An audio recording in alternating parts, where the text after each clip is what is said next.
तो दोस्तों मेरे YouTube चैनल में आपका स्वागत है। तो चलिए आज की वीडियो में हम शुरू करते हैं टैली के अंदर कौन सा अकाउंट डेबिट होता है और कौन सा अकाउंट आपका क्रेडिट होता है। तो चलिए सबसे पहले हम पहला क्वेश्चन देख लेते हैं। पहला क्वेश्चन मेरा purchase goods of RS 1000 in cash. तो देखिए परचेज गुड्स लिखा है, तो सबसे पहले हम पहचाने कि परचेज गुड्स कौन सा अकाउंट है। सबसे पहले हमको पहचाना है अकाउंट, तब उसके बाद हमको डेबिट और क्रेडिट करना है। देखिए परचेज अकाउंट है आपका नॉमिनल अकाउंट, और नॉमिनल अकाउंट क्या होता है कि अगर नॉमिनल अकाउंट के अंदर एक्सपेंस हो यानी खर्चा हो तो उसे हम डेबिट करते हैं, और जब इनकम हो तो उसे हम क्या करते हैं, क्रेडिट। अगर मान लीजिए कि हमने कोई सामान खरीदा, तब बताइए आपका पैसा खर्चा होगा या इनकम होगा। तो जाहिर से बात है कि आपका पैसा खर्चा होगा। अगर मेरा पैसा खर्चा होगा नॉमिनल अकाउंट के अंदर तो क्या होता है, आपका डेबिट होता है। तो डेबिट हो गया। अब देखिए कैश, यहाँ पर लिखा है कैश। कैश कौन सा अकाउंट है? कैश आपका रियल अकाउंट है। तो रियल अकाउंट का अंतर्गत होता है कि आने वालों को डेबिट करो और जाने वालों को क्रेडिट करो। यानी हमने सामान खरीदा, तब बताइए सामान खरीदने में पैसा आएगा या जाएगा? तो पैसा जाएगा। तो जब पैसा जा रहा है, पैसा कौन सा अकाउंट है? रियल अकाउंट, यानी कैश रियल अकाउंट है। तो जाने वालों को क्या करते हैं हम? क्रेडिट। तो ये हो गया क्रेडिट।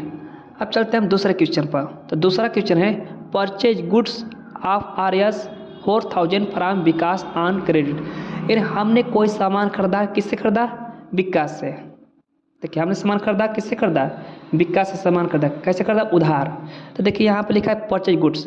तो परचेज गुड्स यानी सामान खरीदा, तो परचेज कौन सा अकाउंट है? तो परचेज अकाउंट आपका है नॉमिनल अकाउंट।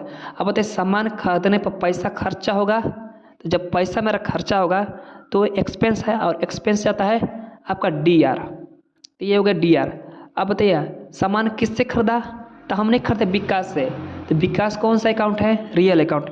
अब बताइए विकास है आपका पर्सनल अकाउंट, और पर्सनल अकाउंट का अंतर्गत होता है कि जो रिसीव करता है उसे डेबिट करो, और जो देता है उसे क्रेडिट करो। तो हमने सामान खरीदा, किससे खरीदा? विकास। तो सामान किसने दिया? विकास ने दिया। जब विकास ने दिया तो देने वाला कौन है? विकास। तो क्या हो गया आपका? क्रेडिट। चलिए अगले क्वेश्चन को देखते हैं हम। यहाँ लिखा है आपका goods of RS 300 return to Vikas पर विकास। यानी विकास ने मुझे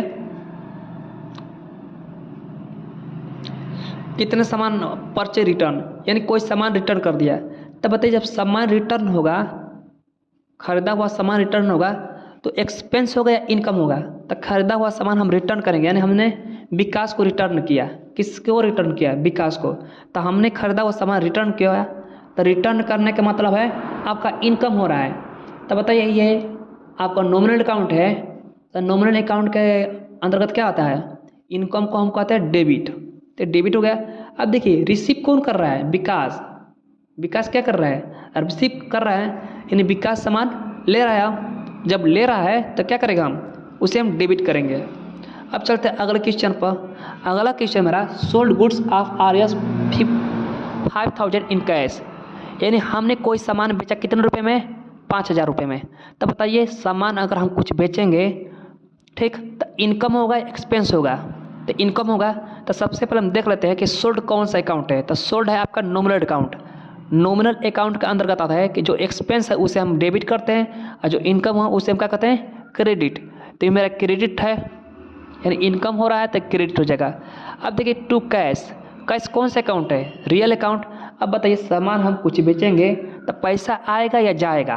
तो मेरे पास पैसा आएगा। जब पैसा आएगा तो उसे हम क्या कहते हैं?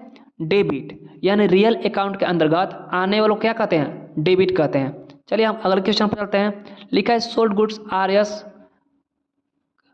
10,000 ऑन टू अमित। यानी हमने सामान अमित को बेचा। तब मान लें कि सामान अमित को बेचा, तो बेचने पे क्या होता है? इनकम। तो सबसे पहले हम देख लेते हैं सोल्ड कौन सा अकाउंट है आपका? सोल्ड है आपका नॉमिनल अकाउंट। तो नॉमिनल अकाउंट के अंतर्गत आता है कि जो इनकम है उसे हम क्या कहते हैं? क्रेडिट। और जो एक्सपेंस है उसे क्या कहते हैं हम? डेबिट। ये मेरा इनकम हो रहा है तो इसे क्या करेंगे हम? क्रेडिट। लिखा है टू अमित। अब बताइए रिसीव कौन कर रहा है? अमित कौन सा अकाउंट है? Personal account. और पर्सनल अकाउंट के अंदर क्या आता है कि जो रिसीव करता है उसे हम डेबिट करते हैं, और जो देता है उसे क्या कहते हैं? क्रेडिट। तो रिसीव कौन कर रहा है? अगर हम सामान किसको बेच रहे हैं? अमित को, तो अमित क्या कर रहा है? रिसीव कर रहा है, और रिसीव कर रहा है तो क्या होगा? डेबिट। अब चलते हैं अगले क्वेश्चन पे। अगला क्वेश्चन है goods R S 4000 return from Amit sales return. यानी हमने अमित को जब सामान बेचा तो हमने अमित को जब सामान बेचा तो अमित हमको लौटा रहा है। तो जब लौटा रहा है तो मेरा सेल्स रिटर्न क्या होगा? एक तरह का खर्चा होगा, यानी हमारा खर्चा बढ़ गया। तो जब खर्चा बढ़ता है तो क्या होता है? एक्सपेंस हो गया। उन्हें नॉमिनल अकाउंट और नॉमिनल अकाउंट का अंतर्गत है कि जब खर्चा हो तो हम क्या करते हैं? डेबिट। तो ये हो गया मेरा डेबिट फ्रॉम अमित। अब देखिए सामान कौन लौटा रहा है? अमित, यानी अमित दे रहा है सामान हमको, अमित दे रहा है। तो जब अमित दे रहा है तो क्या होगा? आपका क्रेडिट। अब चलते हैं अगला क्वेश्चन। देखिए यहाँ पर लिखा है paid Neha RS 60,000 in cash. यानी हमने नेहा को सैलरी दिया यानी कैश। अब देखिए किसी को हम पैसा देंगे तो पैसा आ रहा है, जा रहा है। जब देंगे तो पैसा जाएगा, तो जाने वाले क्या कहते हैं हम? क्रेडिट। क्रेडिट हो गया। कैश कौन सा अकाउंट है? Real account. और रियल अकाउंट का अंदर है कि आने वालों को डेबिट करो और जाने वालों को क्रेडिट करो। अब सैलरी पेड नेहा, यानी सैलरी एक तरह का खर्चा है। और सैलरी कौन सा अकाउंट है? Nominal account. और नॉमिनल अकाउंट मतलब क्या होता है कि जब खर्चा हो तो हम क्या करते हैं? डेबिट करते हैं, इनकम हो तो क्रेडिट। बताइए सैलरी क्या है? एक तरह खर्चा है, और खर्चा क्या होगा? आपका डेबिट हो जाएगा। अगला क्वेश्चन देखिए salary paid RS 25,000 in cash. तो देखिए सैलरी पेड, हमने किसी को सैलरी दे रहे हैं। तो सैलरी का मतलब क्या है? सैलरी आपका एक नॉमिनल अकाउंट है, और नॉमिनल अकाउंट एक खर्चा है। ये नॉमिनल का अंदर क्या हो रहा है? खर्चा हो रहा है। और जब खर्चा होगा तो क्या होगा? डेबिट होगा। अब देखिए कैश मेरा, जब किसी को हम पैसा देंगे तो पैसा आएगा कि जाएगा? जब पैसा देंगे तो पैसा जाएगा मेरे पास से, और जब मेरे पास से पैसा जाएगा तो क्या हो जाएगा? क्रेडिट हो जाएगा। तो कैश आपका रियल अकाउंट है। और रियल अकाउंट क्या होता है कि आने वालों को डेबिट करो, जाने वालों को क्रेडिट करो। चलिए अगला क्वेश्चन चलते हैं। Commission income of RS 6,000 received in cash.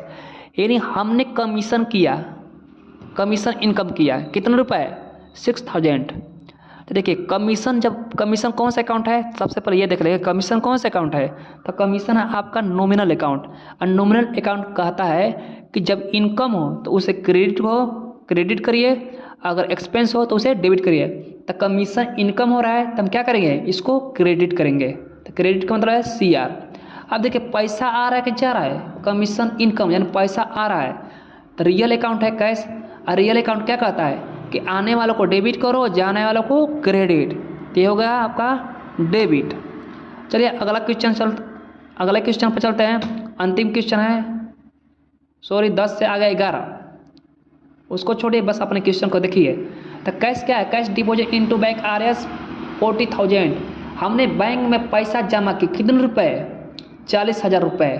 तो देखिए कैश क्या है? कैश आपका रियल अकाउंट है। कैश क्या है? Real account. अब देखिए हम पैसा कहाँ जमा कर रहे हैं? बैंक में। तो पैसा मेरे पास से आ रहा है या जा रहा है? तो मेरे पास से पैसा जा रहा है, तो जाने वाले को क्या कहेंगे? क्रेडिट। तो कैश होगा आपका क्रेडिट। और रियल अकाउंट क्या कहता है कि आने वालों को डेबिट करो और जाने वालों को क्रेडिट करो। अब देखिए नीचे बैंक कौन सा अकाउंट है? Personal account.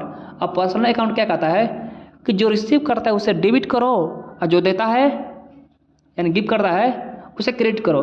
अब बताइए बैंक में हम जमा करें तो बैंक ले रहा है कि दे रहा है? तो बैंक ले रहा है यानी रिसीव कर रहा है, तो उसे हम क्या करेंगे? डेबिट। तो चलिए आज की वीडियो में हमने सीखा कि टैली के अंदर कैसे डेबिट करते हैं और कैसे क्रेडिट करते हैं, और हमने पहचाना कि कौन सा अकाउंट डेबिट होता है और कौन सा अकाउंट क्रेडिट होता है।